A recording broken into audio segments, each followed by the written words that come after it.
In today's video, I'll show you how to get the Windows 11 product key for your laptop or PC. So for this, at first what you have to do is just be on your desktop, then come here and right click on Start, then just click on Run. In here, type regedit, which is regedit, and click on OK. Give it administrator permission, and it's gonna open this for you. And after it does, close everything that was open by before. And after that, what you have to do is go inside HKey local machine. And after you're in HKey local machine, you have to go inside software. So just expand software.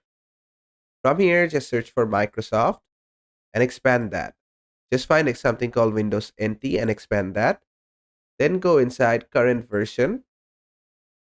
From current version, you need to find software protection platform. And there you go.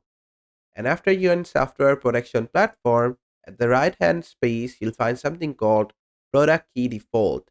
And in data under it, you'll find something like this. It's going to be something hyphen something hyphen something. So in this format, this is basically your product key. And it was that easy to find your product key. But there's an easier way. So just close this out, go to your terminal, open your terminal, then just paste this command. Click on paste. So you guys can just take a screenshot or type it out.